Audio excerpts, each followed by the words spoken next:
¿Qué es el grupo Roraima? Esto que utiliza tanto el señor que aparece todas las noches para meterle miedo a la gente, siempre usando entre varias cosas esta organización. Bueno, el grupo Roraima lamentablemente dejó de existir. Fue un grupo de profesionales venezolanos que se dedicó a pensar en el país en ese momento en que empezó a hacer agua el régimen democrático. O sea, cuando en 1982 empieza el deterioro en la industria petrolera y el gobierno se apropia de las reservas de petróleo de Venezuela para transferirlas al Banco Central para luego dilapidarlas en mantener un tipo de cambio que ya no se podía mantener. Cuando ocurre toda la crisis de mercadeo y toda esa red de distribución de alimentos que fracasó y se tragó la corrupción, y otra serie de problemas que se van presentando y que se pueden resumir en la pérdida del crecimiento sostenido que Venezuela tenía, la pérdida del tipo de cambio fijo que Venezuela tenía desde hacía prácticamente 50 años y la tasa de inflación que en Venezuela era probablemente la más baja del mundo, inferior a 2%. Se pierden esos tres pilares fundamentales de la economía venezolana. Nosotros nos pusimos a reflexionar sobre lo que estaba fallando y lo que se podía hacer. Y como consecuencia de eso, el Grupo Roraima hizo una cantidad de estudios. Uno tiene que ver con el desempeño de la economía y una propuesta concreta sobre eso, con recomendaciones muy claras que se le presentaron a los candidatos Jaime Lucinchi y Rafael Caldera en las elecciones del 83.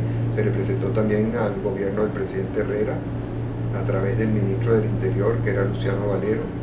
Hay una propuesta también que se llama Más y Mejor Democracia, que me tocó coordinar a mí, que es una propuesta para reformar el sistema político, para abrirlo más, para hacerlo más participativo. Hay una propuesta de incorporación de Venezuela al comercio internacional. Y así, hay una propuesta para que se restablezca la garantía económica en Venezuela, y yo creo que es una de las causas fundamentales del fracaso económico que comienza, digamos, a fines de los 70 y continúa todavía, y esa excesiva dependencia del petróleo por la suspensión de la garantía económica. Una de las paradojas de la democracia es que después de que aprueba la Constitución del año 61, una Constitución que tiene muchas virtudes, al día siguiente restringe la garantía económica, de manera que el país se ve muy frenado para poder crecer, y eso da pie a todo el intervencionismo que vimos después. ¿Por qué Venezuela, que ha dispuesto de más de 1 millón de millones de dólares en estos 10 años, no ha logrado construir una base económica importante? ¿Por qué los venezolanos siguen siendo tan pobres? ¿Por qué la educación sigue siendo tan mala? ¿Por qué las comunicaciones son tan caóticas? ¿Por qué todo el mundo tiene que perder 3, 4, 5 horas todos los días para ir al trabajo? Pues la gente tiene derecho a descansar, la gente tiene derecho a su tiempo libre. ¿Por qué está obligada a pasarlo en colas de tráfico? Sobre todo eso sería bueno que reflexionar. El presidente Chávez tiene una propuesta, a mí me parece un disparate, pero es su propuesta, el socialismo del siglo XXI. Ojalá existieran grupos de reflexión sobre el socialismo del siglo XXI. ¿Sabes por qué fracasa el socialismo del siglo XXI? ¿Por qué no funcionan sus propuestas económicas? ¿Por qué no funcionan sus proyectos sociales? Y que hubiera un gran debate en el país entre todos esos grupos de pensamiento, de estudio, de reflexión, para que los electores pudieran pronunciarse, pudieran escoger libremente. Es cierto que hasta la llegada de Chávez en el 99, los medios de comunicación decidían el destino del país. Mire, no lo creo, de verdad que no lo creo. Había medios que simpatizaban, bueno, el propio Chávez contó con el apoyo de Venevisión, contó con el apoyo de Televen, contó con el apoyo de la cadena Capriles, pero había medios que no estaban de acuerdo con esa posición. Acción Democrática tenía medios que simpatizaban con ella y medios que no simpatizaban con ella. No creo.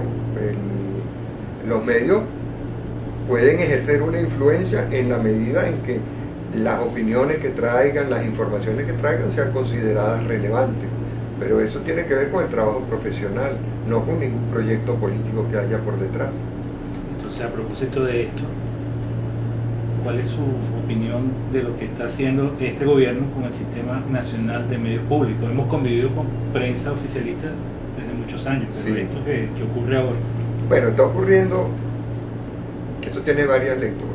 En primer lugar, yo creo que el gobierno lo que perseguía con el cierre de RCTV era atemorizar a los demás medios para que hubiese mucha autocensura. Esa autocensura complementada con la censura del gobierno y con la propaganda del gobierno podía crear un ambiente de opinión favorable para la perpetuación de la dictadura, un poco lo que hace Fidel Castro. O sea, no permite opiniones en contrario, tiene muchas opiniones a favor y no hace elecciones por no correr el riesgo de perderlas. Pues es otra cosa, a ellos les gustan las elecciones cuando piensan que las pueden ganar, pero cuando piensan que las pueden perder, no hay elecciones. Y eso es algo que es importante que tengamos en mente. El gobierno ha pretendido crear toda una red de propaganda, eso es muy totalitario, o sea, los comunistas, los nazis, los fascistas, todos hicieron eso. Piensan que controlando todos los medios de comunicación pueden controlar la mente de la gente. Eso fracasó.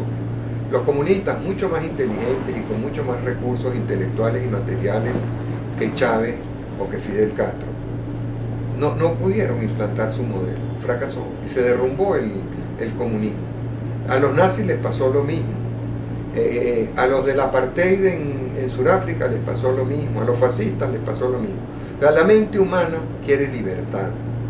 Pero esta gente de mentalidad totalitaria piensa que puede imponer su pensamiento. Entonces aplican ese tipo de medidas que hemos visto. Cierran medios para amedrentar, para provocar autocensura, crean muchos medios, pero fíjense que esos medios tienen muy poca sintonía.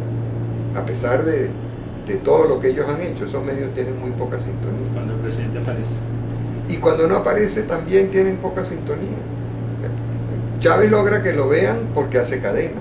Pero si la gente, bueno, la mejor demostración de lo que pasa con las cadenas lo vemos con el crecimiento de la televisión por cable y satélite.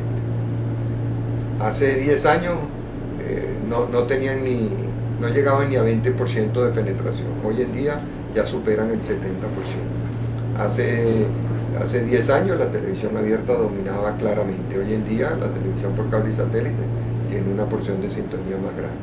A pesar del cierre de RCTV, que tenía 41% de la sintonía, ese 41% se diluyó, nadie lo tiene. Venevisión, que el día del cierre tenía 33, creo, hoy en día no llega a 26. A pesar de que tiene el 33 con el que contaba, más el 41% que RCTV le entregaba. De manera que la gente no come esos cuentos. Esos son proyectos como todo lo que hicieron los comunistas, los nazis, los fascistas, que terminan diluyéndose y la gente se olvida de ellos como el tiempo. De hecho, recientemente en Bolivia hay un proyecto para censurar las redes sociales para que no sigan insultando al presidente Evo Morales. Sí, porque este proyecto, como han visto que le pueden sacar mucha plata a Chávez, hay un grupito de pseudointelectuales o intelectuales, no sé cómo describirlo, extranjeros, que tienen una especie de franquicia y van llevando el proyecto de Venezuela a Nicaragua, Ecuador, a Bolivia. Si consiguen un bobo que se lo pague.